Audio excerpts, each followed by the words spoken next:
Falcon Nation. How you doing? It's your boy Chase and Philip checking back with Dirty Fanatics United. Philip, how you doing, brother? Doing great. Ready to talk some Falcon football here today with my boy Philip.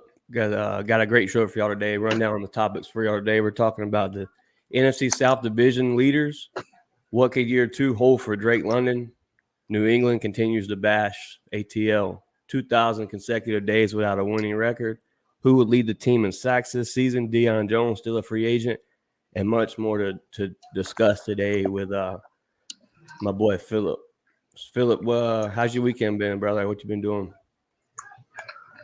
Other than going to your baby shower, pretty much just chilling, That's right. Yeah, we had the baby wrapping up shower. everything for the night. So yeah, Had the baby shower yesterday, so shout out to that everybody that came out and showed love to me and the wife on our special day. Big shout out to anybody that bought us a gift or just sent some love through an email or whatever through a message. So appreciate everybody for that. Let's talk some Falcon football, man. Do the Atlanta Falcons win the NFC South? Philip, we can just run down on this real quick, man. I know as a Falcon fan, we love our Dirty Birds, so we already biased enough about the NFC South. But let's put up some projected odds for what Las Vegas and different articles have us going this year. You got the New Orleans Saints at a plus 125, the Atlanta Falcons at a plus 225, the Panthers plus 325, Tampa Bay sounds about Buccaneers right. plus 750. Sheesh. I mean, what do you have to say about these New Orleans Saints that at a plus 125 would have broken down Derek Carr?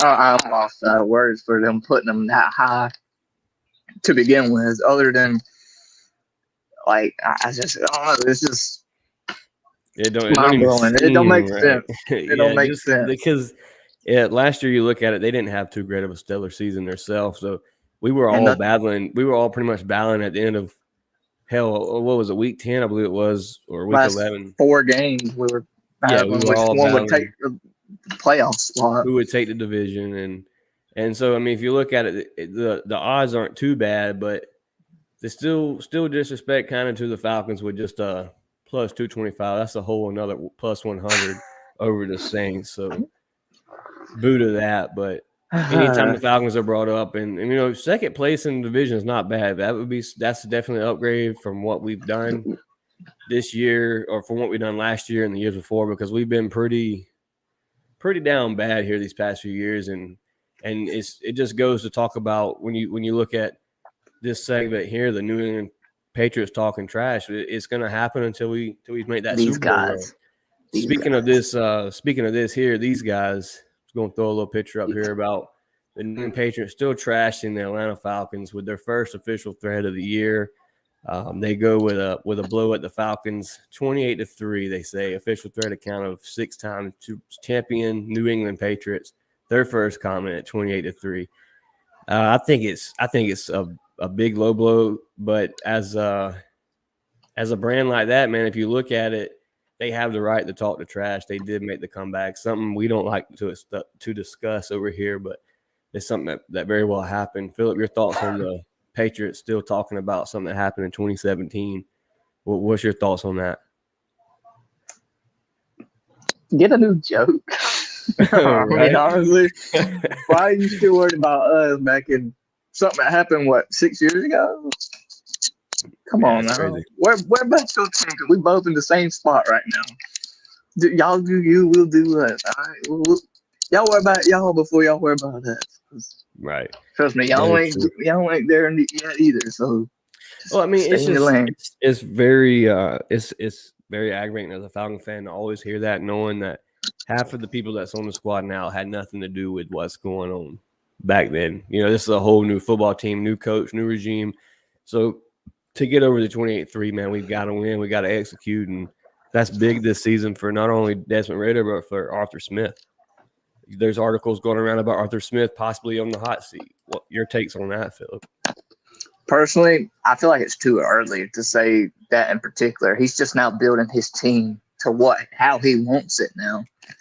So I don't agree with him being on the hot seat in certain situations like that. Right. feel like it's too early. If it continues and continues like the last few seasons, then yeah, maybe so, but too early to call right now. And you look at the last seasons, he was playing with scraps, bro. You know what I mean? The And man didn't have the money, and when they went through the office and they went to talk about signing Terry to going and getting Terry, and then going to get Arthur Smith, like it was all the plan, bro. Those two guys had the same vision, they had the same mindset, and that's what they made happen. And even with us being a lower squad in the past 2 years, we've still been competitors. You look at two I years don't think ago. we. You look at the Buffalo Bills game with Matt Ryan and Kyle Pitts in Buffalo. We were a play or two away from winning that game Mm-hmm. with a broken down record. We No should have real won that receiver game. won. No real receiver won with a Calvin Ridley out. That was a tough year, but that was the year that Kyle Pitts shined. He showed he could be a receiver one. And a lot of rumors going around about a possible receiver two in Jarvis Landry. We'll talk more about that here in a minute, Philip. But to talk about the Kyle Pitts at receiver two would be huge because you're looking at a possible healthy, 100% healthy Kyle Pitts week one that's going to be out on the field with Drake London, Bijan Robinson, a Tyler Algier, a Scotty Miller, all on the same set, bro. This offense could be deadly, bro. Could be deadly. Just your thoughts on a couple of those players and what I've just rambled on about here for a minute. Okay, so speaking on Pitts, I feel like with him coming back, he's got to look. People's calling him a bust too. I feel like he's got a chip on his shoulder. So I feel like with him being healthy and everything, we're gonna come back. He's gonna come back and just be back like his rookie season year. And I feel like Ritter's the guy that's gonna get to him. So I feel like with him in the mix with everybody else, he's gonna draw in a lot of people to guard him. That leaves other people open. Right. But also the same, like vice versa with like say Drake London. It's gonna be the same way. So it's going to be everybody's feeding off of everybody. So, and you talk about winning, man. With Ritter behind the helm, Ritter did that in college. That was what Ritter did. Ritter was one of the most winningest quarterbacks in college history. And to be able to convert that over to the NFL, I mean, we've already seen it in the media, people showing love for Ritter, Grady, his teammates, his defensive teammates. So shout out Grady and shout out everybody that showed love to Ritter of what he had going on about, coming in, being that year one, or being really, it is his year one. He played 4 games last year. So Ritter coming in, being that QB1, year 2 with a 4-game experience. He still has a lot of weight on his shoulder. So for them, the boys show him love. That's dope. It's always cool to see teammates talking about other teammates. But on to the next subject, bro. The main title of the whole show, Drake London coming into year 2, baby. Well, your thoughts on Drake and just break down this segment real quick.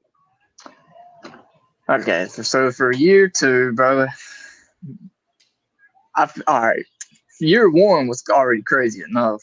Nearly almost had 1,000 yards. Nearly. Yeah. So, and that was mainly with Marcus Mariota. Right. Ritter, I'm no bashing on Mariota, but I feel like Ritter is more accurate. He's going to give him the ball a lot more. They connected well the last 4 games. Perfect. I feel like he's going to at least not to cut you short, but since you're talking about Ritter and Drake, this little stat here. Drake London in weeks 14 through 18 following Marcus Mariota benching. 25 catches, 333 yards, 83.35 yards per game. He led all rookie receivers in catches and yards. Big year for Drake. Big year 2 loading for Drake. So if you just look at that, that is a receiver 3's whole season in 1 year. Yeah. You know what I mean? He did that in 4 weeks. So Drake, I believe, is going to be. But carry on, Philip. Carry on. What was I saying? But anyway, like talking about yards and such, receptions. I feel like he will at least get 1,000 yards. I feel like he's gonna have a lot more touchdowns. Going into year 2, people will want Drake to get 1,000, and as a receiver 1, I think that's kind of the standard. Standard. Being a rookie, going with a bridge quarterback, he damn near did it. So I don't see why going in week 1 with Desmond Ritter, I don't see how that couldn't happen. Right. Yeah. I feel like receptions could go up, but then again, we're kind of stacked. with Kyle Pitts and everybody Right. else, Yeah, it's gonna Miller, be hard. Bijan, Algier. It's gonna be a tough duty for Arthur Smith to get this target and get these balls out to who they need to be around it. That's what's gonna be so hard for Coach Smith is he's got all these targets, and Yeah, that's why when they talk about Smith being on the hot seat, that's why it's a big subject right now because they're saying if Pitts isn't a superstar, if Bijan isn't a superstar, if hell Scotty Miller isn't a superstar, mm-hmm. then Arthur Smith isn't doing his job. But I don't see it that way. If Arthur Smith's putting up the W, no matter who's getting the yards, getting touchdowns, he's doing his job. Hey, if you're watching this live right now, drop a comment in the comment section. Let us know you're here. You keep the show going. So if you're viewing this, yeah, drop a comment, hit the like, hit the share, hit that sub. Tell your friends. Tell your friends, tell your mom, tell them all. Just a little subject on Drake London, man. Drake London, year one, 72 receptions, 866 yards, 4 touchdowns, averaging 12.8 yards a game. Tremendous. A downfall for Drake, fumbles. All three were recovered by the defense. Two of them were back-to-back weeks. Drake, Drake has actually been working on that. A little thing on here, he says, no special teams for Drake London at training camp or mini OTAs, whatever you want to call it. No Drake London in special teams. And the reason that being is because Drake London is actually pulled to the side, something him and TJ Yates accompanied by themselves. Anyway, they're pulled to the side and they work on ball security with hitting the ball at the point of catch, just hitting the ball at the point of run, just any kind of practice with it. And also Drake mentioned no more sleeves for Drake London in year 2. So Drake London is doing what a receiver one needs to do. He's taking that next step to be that fantasy receiver that we all need. With a Julio Jones gone and a Calvin Ridley gone, we've lost a lot of talent over the past few years. So Drake was a big signing. Kyle Pitts was a big signing. Bijan Robinson was a big signing. So the future's bright, bro. The future's bright. Moving on to the next subject here. Let's see. Next subject would be who would lead the team in sacks this season. This is an interesting subject for me, Philip. This was a good one brought up by you. You talk about who would lead the team this season in 2023. You look at just last year. You got a Caden Ellis with 7, a Bud Dupree with 4, a Grady Jarrett with 6, Calais Campbell with 5.5, AK 2.5. Didn't even start last year. Lorenzo Carter 4. Graham had 0, but Graham was that we talked about. He was taking 2 loads. He was taking the double team so Grady could get through the pipe.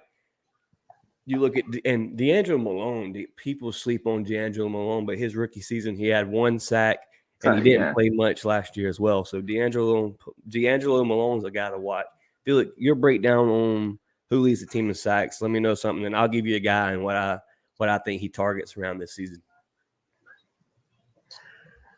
It's gonna surprise you. Talk to me. I'm going with Arnold Ebiketie. That don't surprise me. One reason, like the guy's a monster. Mm-hmm. I think he's going to average about alone this season. And like I'm shooting for 10 to 15 with this kid, man. I'm just being real with you. I feel like he's gonna be a monster. Mm-hmm. I've been high on him since we got him.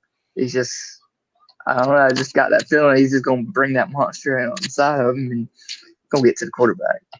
You're talking about AK taking that second leap. This is also AK's second year with like I said last year, 2.5 sacks. AK got the pressure this year. AK was there. He just wasn't that next step finisher. But AK did show flashes this season. He shows he can get to the quarterback. And we're talking about new people, new faces beside him. Eddie Goldman, a Calais Campbell, a Grady Jarrett, a Bud Dupree. People that's going to help AK surround that corner and break down that quarterback and gain those sacks. So you're looking at that. You're looking at Calais possibly being the sack leader. You're looking at Grady Jarrett, who could definitely be a sack leader. Definitely. Not surprised there. As we talk about sack leaders and leading sacks, I gotta go with my boy Grady, man. My boy Grady said last year at the end of the season he needs help, and we went and got him the help, and I'm ready to see it. He did it the year with Freeney. Grady really shined that year with Freeney, and that was one guy. Super Bowl was crazy. You also had Vic Beasley, but we don't talk about Vic here at Dirty Fanatics United. But Grady Jarrett is my guy.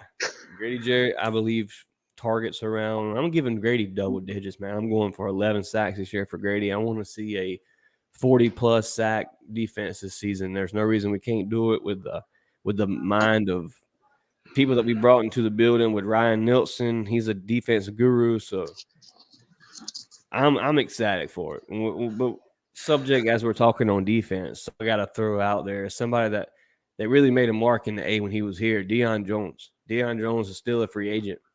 I know it's not likely to see a possible return to the A, but Deion Jones is still a free agent. Somebody that came in the A and really made a statement at the right time. He was with that team when they went to the Super Bowl, and he kind of just fell out. And he was still at an age that he could still be in a prime, playing at a prime level. So it kind of sucks seeing Deion gone. Philip, your thoughts on Deion Jones and what he's got going on, still being a free agent?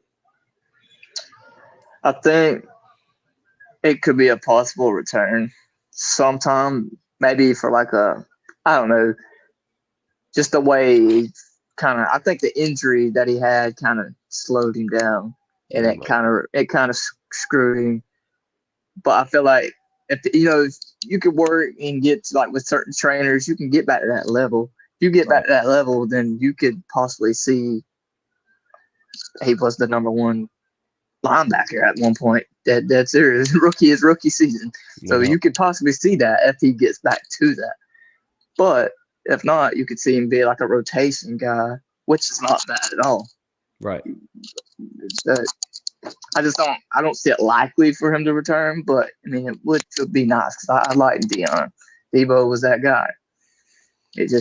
We're going to take a quick break here, throw up a W. I'll be right back.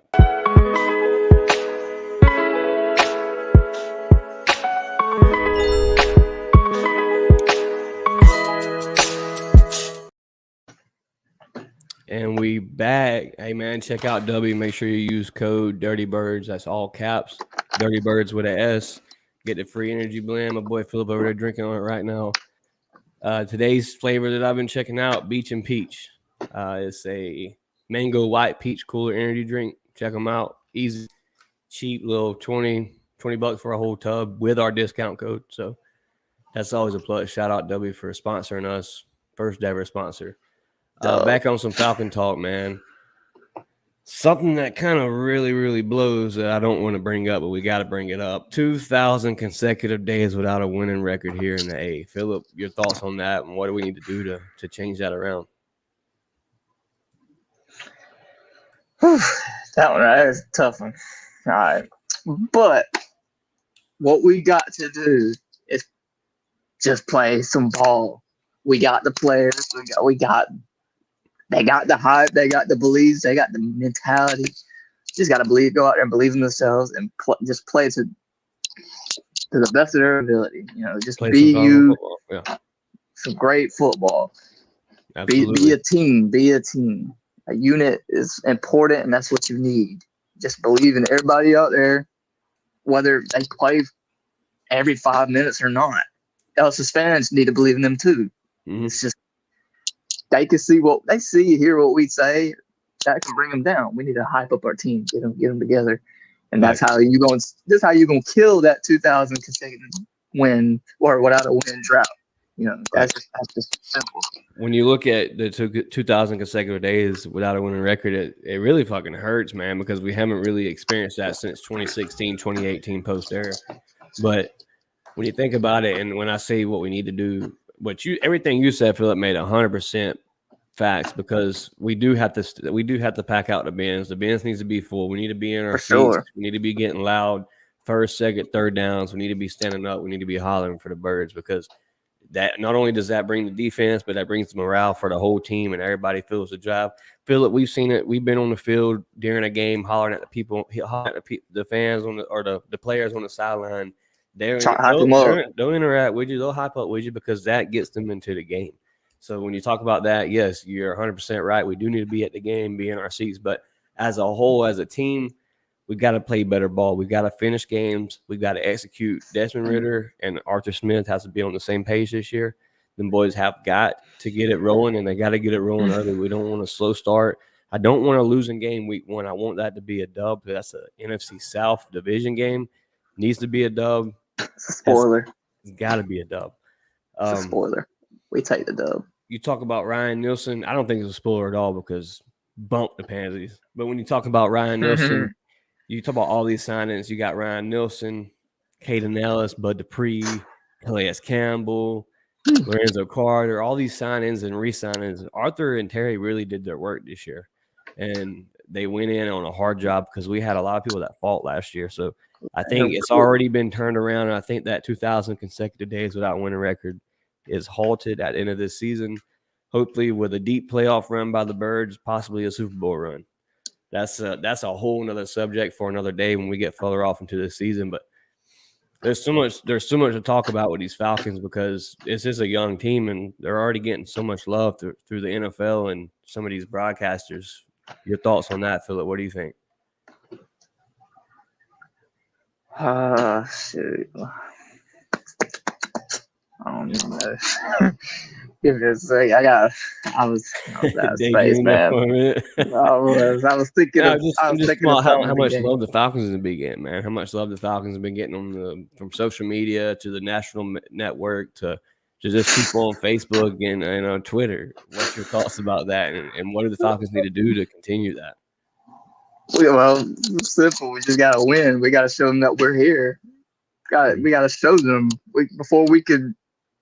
if they don't show us love, giving us not giving us a primetime game or showing us on their like NFL on their Twitter page, Instagram, whatever it could be. Right. We got to just prove it. We're here. We're there for a reason. Let's go out there and do it. It's this simple. And as fans, we got to it follows along with us too. We got to get out there. Got to show them what we're here for. When you talk about that, man, I reflect back to when I went to New Orleans, bro. I mean, bump the Aints, but the city, love the city because they're so passionate for their team, bro. Like that they're passionate as hell for their team, and it's something that Atlanta doesn't have. And it's something that we need to get, and it's something I don't think we will get until we win a Super Bowl. So we got to go out and do it. Philip, when you ever go to New Orleans, bro, you'll get the chance to see it. You'll see what I'm talking about. Every city, every corner you walk around, every street corner you walk around, there's a damn Saints logo. There's somebody. Me and Jack ran into a police officer. He had a whole fucking Saints outfit on under his uniform. So that's how deep it runs out there, and a lot of it comes from. God bless him. A lot of it comes from what happened when the hurricane happened. That's all they had at the time was football, and they all just divided. So enough on the Aints, but yeah, it's something we got to have. We got to be better. We got to be better supporters for our team. We can hate all we want, Philip, but it's the truth. If we're not there for our team, we ain't. You know what I'm saying? That's true though. We've got to be there. We got to get together, man. We all got to be a fan base family. that does it. We got to be a fan base that does it. We need chapters, and shout out to my boy Jack. He's actually trying to start his the very first Falcon chapter out of Atlanta. He already has a nice little thing going on with the Rouse Up Tour. If you go away games, check out the Rouse Up Tour group. Him and Michael Scott. They got a Thomas Scott. They got a nice little thing going on with people that are away.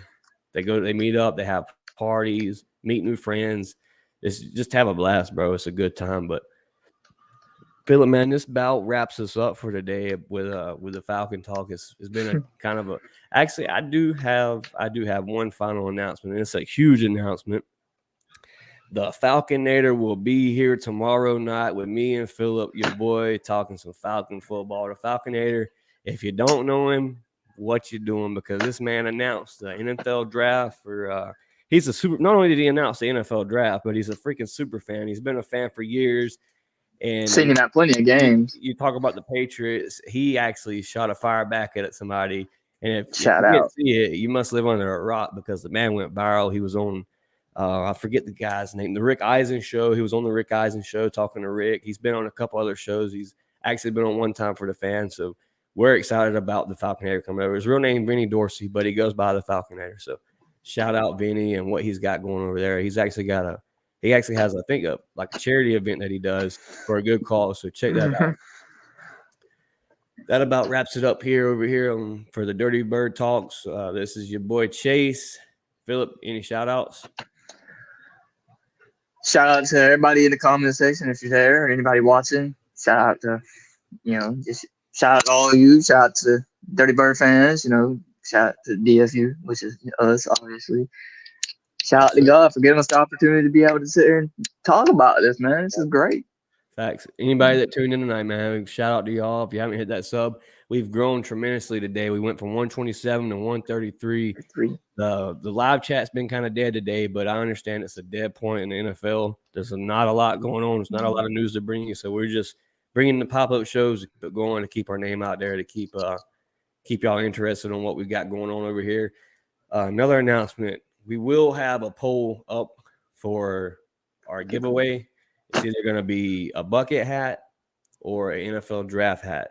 We're going to put that up. We may do another giveaway for a shirt, something to do with a Bijan or Drake or something. But I'm going to throw up a poll again to win this. You have to be subscribed. You have to send in your evidence that you're subscribed. Once you win, we'll send it in. We're actually probably going to take this hat to training camp. Get it signed, so it may be a couple weeks away now to get. I mean, Philip can show you right here. Every year we go, we get some of these like personal Tyler Algier, Drake London, personal, AJ Terrell. We got plenty of Grady Jarrett himself. So yeah, names like that. Hooked up. Names like that is going to be on the hat. So, like I said, hit that subscribe, share it with your buddies. That's the only way you're gonna get it is if you're subscribing. You're here and you're live in the chat. So one night we'll do the live raffle. Whoever from here on out, if you want to be entered into the raffle, leave a 1 in the chat. Just comment a 1 if you want to be entered in the live raffle here on One Time. I about to say One Time. Shout out One Time for the fan. I co-host over there. But if you want to be part of the live raffle here, be the one. Dirty Fanatic United. Check out here. Leave a comment leave 1 in the comments. Comment a 1 if you want to be entered into the live raffle. We'll actually give a date later on when that's going to be. Philip, that's about all I have for today, man. Any last words? Rise up, baby. Rise up. Rise up. Best way to end it off. Thanks everybody that tuned in. This is your boy Chase. A-Town down.